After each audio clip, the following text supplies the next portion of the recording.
Welcome back, everybody. We're here with another one, and this is an engine that I've been waiting quite some time for, which is the DD40X, or DDA40X, however you want to say it. And this is depicting the modern day version, which is 6936. It's been done before, but I don't believe it's been done with the yellow sill stripe in it, and then also the kind of unique front end that these have. And I opted to get the Tsunami 2 model just because this is kind of a unique sound set. And sometimes people even did dual decoders on these before in some earlier models. I had a Bachmann. Actually, I had 2 or 3 Bachmanns over the years. Never had the Athearn one.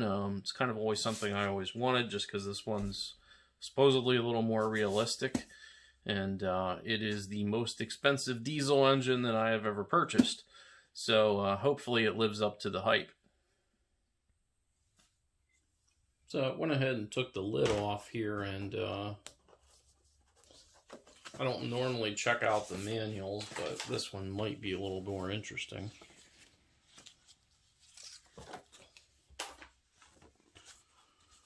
So we got our functions here. Just looking to see if there's anything out of the ordinary here.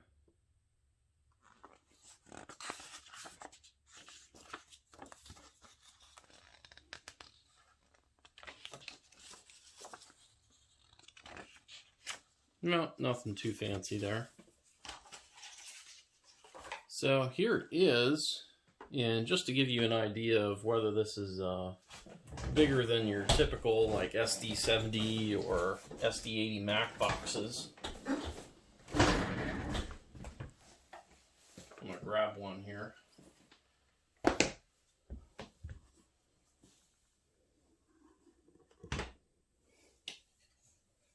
So you can see just a tad longer. So we'll go ahead and get it out here. And hopefully there's no broken parts. It's always kind of a mixed bag with Athearn. You never really know what you're going to get.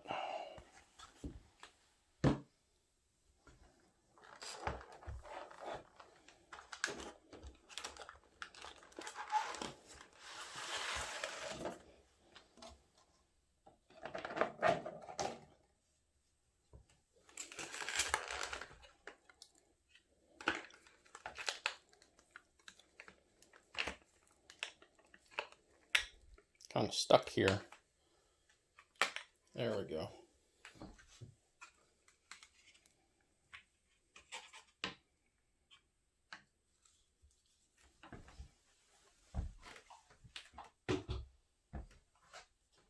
Well, I guess you gotta take the whole thing out here to get this off.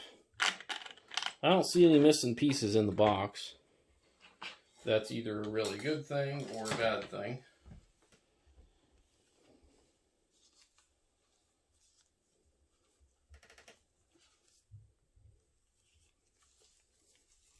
And they have all this on here to protect the paint.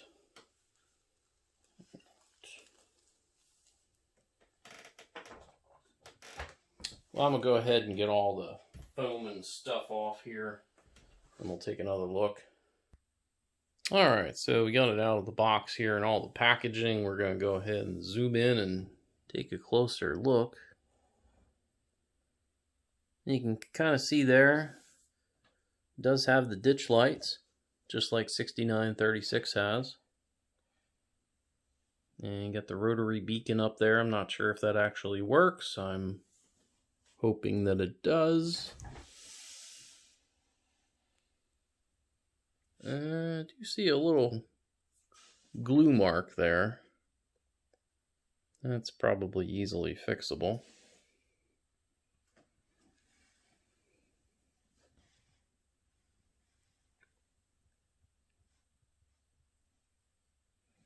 And this is a little bit different wheel truck than a lot of locomotives because it actually has 8 and 8. So this is 8 axle power.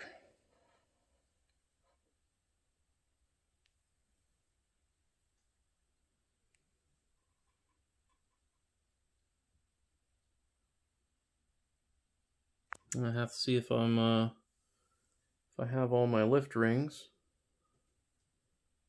So far, I believe so. Yeah, does appear to have all of them.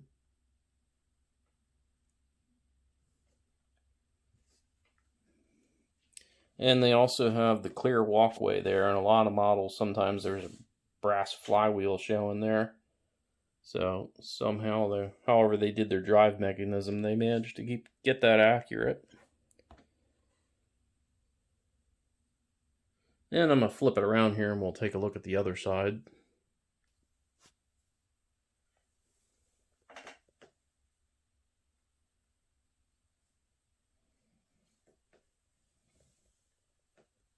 And this is really the only locomotive of this type. Some historical context. Really what it is basically two SD45s kind of built into one locomotive. Because it has two of those prime movers, which I believe are 3,300 horsepower. So that makes us about 6,600. So it is a dual prime mover. And it looks to be like there's markers out back here. Not sure if they're functional or not. And again, plastic couplers. I don't know how you can have a $500 model having plastic couplers, but that's just the cheap department at Athearn there. They go all out on everything else except for that. Really nice truck detail there. Paint looks good. I mean, visually it looks flawless. So I'm going to flip it around and then we'll power it up. So they do have these set to come on with track power, so I'm going to go ahead and fire it up here.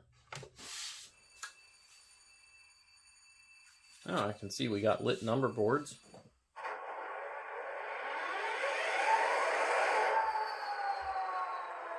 First prime mover's on.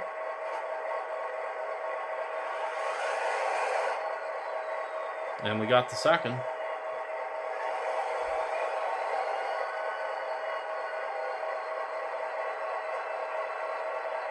Zero for the headlight. Not sure where they would have buried the ditch lights. Oh, okay, F5. You can see they're lit there. Not really bright, but not terrible. I would prefer they be a little bit brighter, but that might be something we can change in a CV setting. F6 doesn't appear to do anything.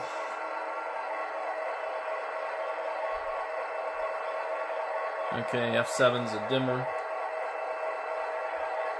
I'm going to pause real quick and see if I can figure out where the strobe is, if there is one. Okay, so I think I figured out the strobe. It looks like F6 triggers that, and once you start to move the engine forward, then it kind of activates it. Sort of like ditch lights in a way. We'll go ahead and hit the bell. Typical E-bell. Oh wow, that is loud. I love that. That's fantastic. That might be the nicest sounding, as far as volume, right out of the box that I've heard on a diesel. Ooh, that is crisp. We'll go ahead and back it up here.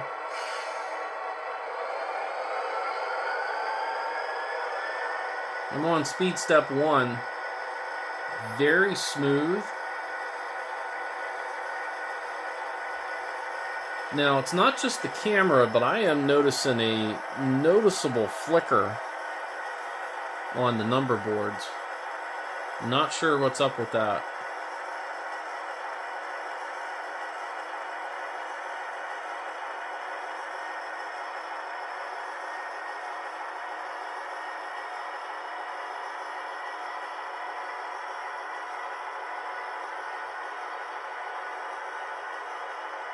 Very smooth. I'm going to mute it for a second here and see how quiet it is. See if we hear any motor noise.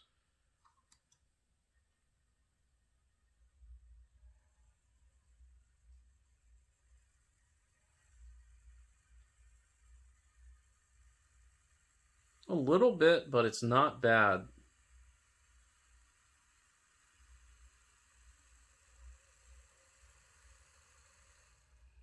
We'll back it up for a second here and do a speed test.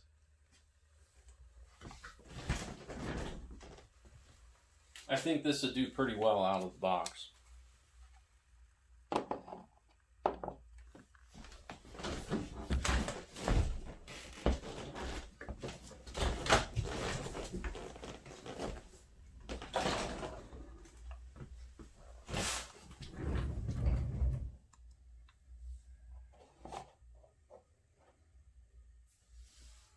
So we'll go back down, speed up just to get to it here. Okay, speed step 1. Yeah, that thing's slow. Slow and smooth.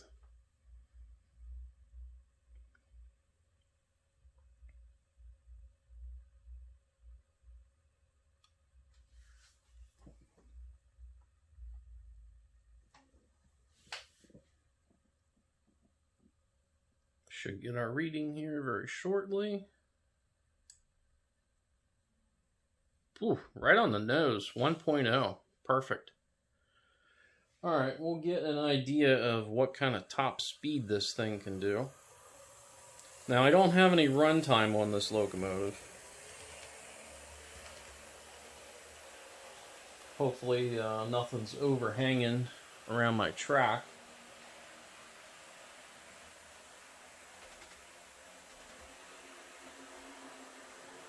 Now, I will say at speed, this definitely has some motor noise.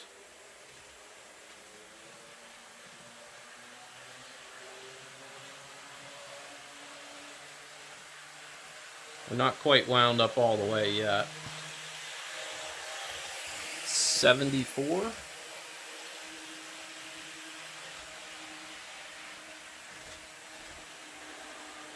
Now, I believe in real life these probably wouldn't have gone any faster than about 80 miles an hour anyway.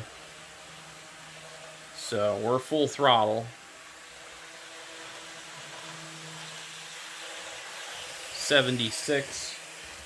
Now, I have not messed with the CV settings, so it may be possible to get a little bit more speed out of it.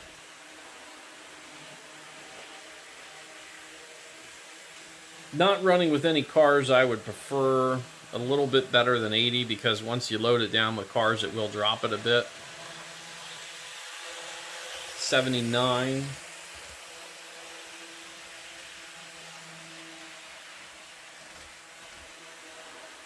We'll give it one more pass here.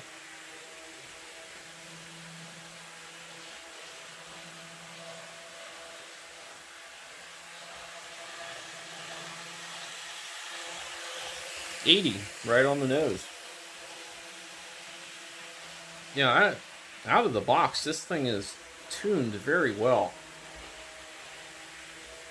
Not only on the sounds, but on the motor control as well. So whoever did the decoder programming on this at least spent a good bit of time on it.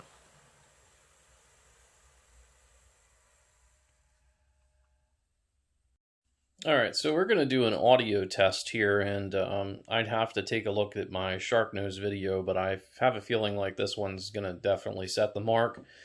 Again, right out of the box, CV128 is set to CV128, and it is pretty much dialed in at that volume. You can set it up to 255, however, you do get a lot of crackles from the speakers, so it's not doing it any good to be that loud. So right out of the box is really as much volume as you're going to want out of this thing. So we'll go ahead and take a look at that part here.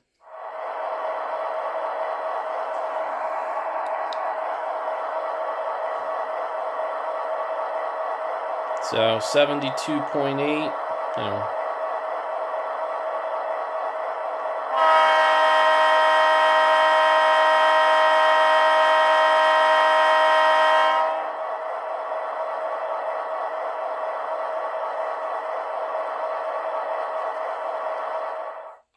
So 86.7, I'm pretty sure that is a new record. And I don't think anybody's going to beat that for a while. So we're going to take a look at the weight next. Alright, so for being such a big engine, it doesn't really give the first impression, at least, that it's very heavy. So, 1 pound, 9.8 ounces. 731 grams. 25.8 ounces. And just for comparison, I'm going to put a SD80 Mac from Athearn on here, because that is an engine that feels very heavy. We'll see if there's really any difference. So 23.5, 1 pound, 7.6 ounces. So it is indeed heavier than an 80 Mac, and it's got basically an extra set of wheels on each truck. We'll see how that translates to pulling power. Alright, so the SD80 Mac is a legendary puller. It's one of the heaviest, best pulling HO scale locomotives out there. So we'll see how the DD40 does against it. DD40, obviously, as you just saw, has a little bit better weight, though it is distributed out over a larger path, and it also does have some extra driving wheels because it's an 8-axle locomotive as opposed to a 6. So we'll see how that all works out. We'll go to crawl here first. Speed step 2 on each, and the DD40 is already walking away with it.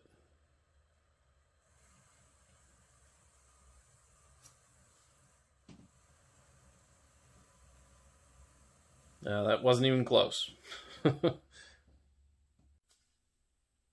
Alright, so final impressions of this locomotive. I think the thing that stands out the most to me on this one is how good it is out of the box. A lot of engines, especially when they come with any sort of built-in sound, regardless of the OEM or the train company itself, a lot of times there's extensive CV adjustments that you really need to do to make sure they run right. This one, short of programming in the road number, I don't really know that there's much I would change about it. It's really good out of the box. The speed is good, it's right on. The sound is good, it's right on. The only thing that it probably not isn't even a decoder issue is this flickering of the number boards there. That could be just a loose connection somewhere. I doubt it's a CV issue. But I really don't feel like tearing this locomotive apart. And even if I wanted to, I probably couldn't right now anyway. And I'll cover that at the end of this video. So in continuing with this, you know, it is easily the best version of this engine that's been done. It far exceeds what the Bachmann does. Even older versions of this run do. This is definitely going to be the nicest example of 6936 present day. Has all the newest bells and whistles, literally. And, you know, there's two different versions they're doing of this in the 6936 and all of the other road numbers as well. They've done many runs of these, but in the most recent run, they're offering DCC ready. And also, this is the Tsunami 2 version. Most of the time, I do opt for the DCC ready version. With this one, I didn't because I've had even the older Bachmann, and it seemed like they had a pretty good sound set, and it's perfect to me. I don't really think that there would be much of a case to make for buying the DCC ready and putting in the ESU. I mean, you can do it, but I think the end result is pretty much the same. I don't really see that there's any distinct advantages there.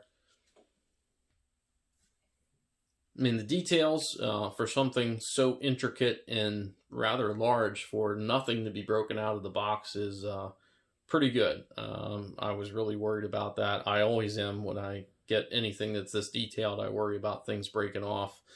When you are handling it, probably the thing that you want to pay the most attention to is this antenna here. I feel like a lot of people are going to break that off by accident. The LEDs, you know, other than the number board issue, I mean, they're not bright, but they do look very prototypical, and the color's good. They're actually a little bit more orangish yellow than what the video shows, so it's a very realistic tone. It's definitely not pure white, which is not what the real ones look like, so they really nailed the tone of the color.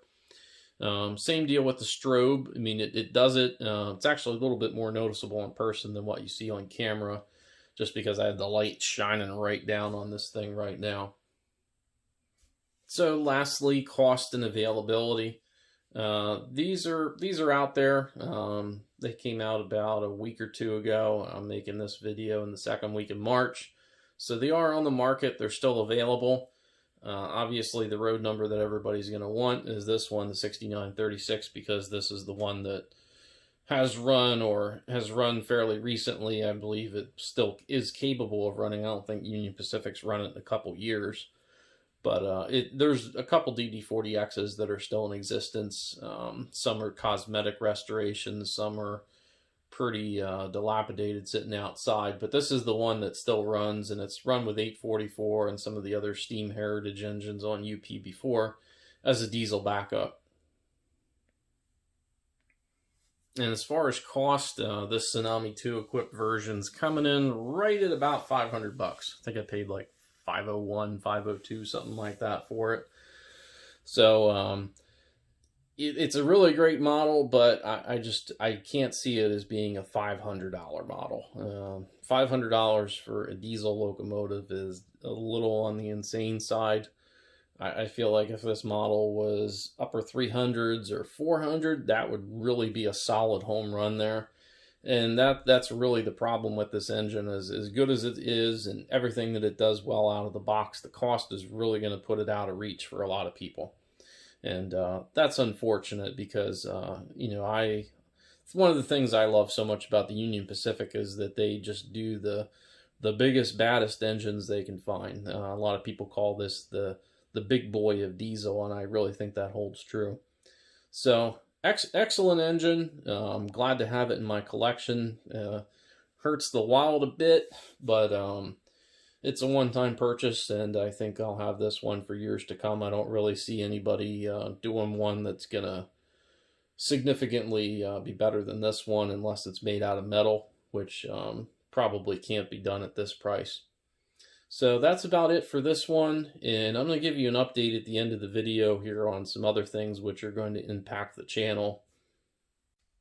Alright, so a little update here on the channel. I really only have two more things that are planned at this point. One is going to be the Broadway Limited E6 Atlantic, Pennsylvania. Gotta have that. Not sure when that's coming out, whether that's summer or fall. But I will definitely get one of those when it comes out, and it's going to hurt financially, but I will do it if I can. And also the new version of the Athearn Genesis 2.0 SD70 ACEs. I was looking to pick up two of those. I thought that those were actually supposed to be out in January or February. Here we are in March. They still haven't come out yet. Not exactly sure when they are going to come out, but I would like to get those also. But other than those two locomotives, I don't really see anything here in the pipeline as far as making videos here on the channel.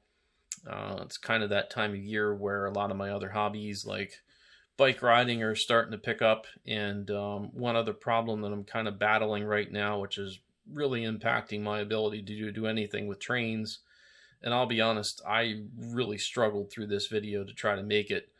I've been having some eyesight issues, especially in this eye here. It's kind of like red and puffed up in there, and it's been twitching, and you know, I have to blink 1,000 times just to try to focus in on something, and I constantly feel like my eyes are dry. So, I mean, I've been using eye drops, but I'm not sure what's going on with it. But obviously, for anything where it involves, you know, close up, trying to look at details or work on something or solder something, it's virtually impossible for me right now. I have a hard enough time making it through the workday because all day I'm staring at screens.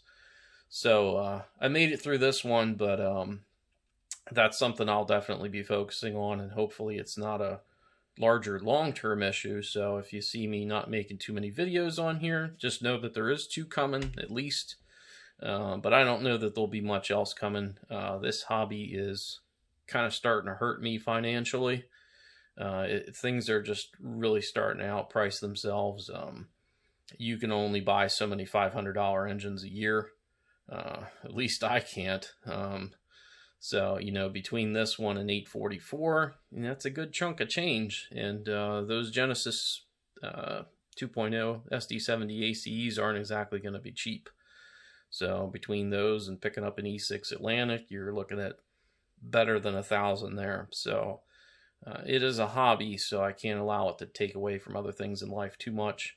It's a dangerous time in the world right now, and I don't want to be dumping out thousands of dollars all over the place on a hobby. So kind of be a little bit more responsible with the money for the moment. But that's it for this one, and there will be more videos coming, and I'll do them when I get the engines. We'll see when they come out.